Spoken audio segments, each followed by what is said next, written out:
জোহার নমস্কার।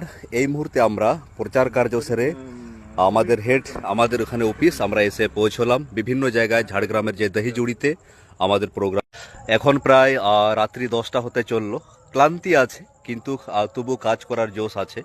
তো এখানে আমাদের রাজ্য সহ সম্পাদক লক্ষ্মীদা, আমাদের এদিকে জেসিদা, এদিকে মোহনদা, এবং আমাদের সেটা হচ্ছে নির্বাচনী কার্যালয়।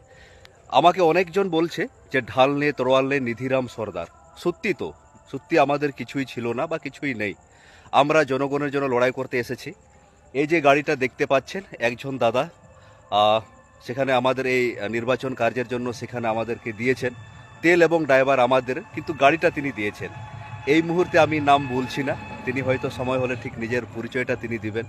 এবং সেখানে আপনারা যেটা দেখতে পাচ্ছেন যে আমাদের যে নির্বাচনী অফিস, সেটাও একজন আমাদেরকে ডোনেট করেছেন। সেখানেও থাকছি আমরা, খাওয়া দাওয়া, চাল ডাল, এখানে আমাদের বিভিন্ন জন থাকছে, সেখানে বিভিন্ন জন দিচ্ছে। আমরা কোটি কোটি টাকা দিয়ে সেখানে নির্বাচনে খরচা করতে রাজি নই যে পরবর্তী যে আবার জনগণকে চুষবো। জনগণের টাকা দিয়ে লড়ছি। এবং এই যে ধীরে ধীরে আপনারা যতটুকু যত সামান্য ডোনেট করেছেন, সেটা দিয়ে তেল বা বিভিন্ন রকম আমরা চেষ্টা করছি, বিভিন্নভাবে আমরা ডোনেশন কালেকশন। কিন্তু এই যে সত্যের যে লড়াই, ধীরে ধীরে আপনারা যে বুঝতে পারছেন, এই যে আমরা কিন্তু গাড়ি না চেয়েও গাড়ি পেয়ে যাচ্ছি, অফিস না চেয়েও পেয়ে যাচ্ছি, এটাই আমাদের নৈতিক জয় আমরা বলতে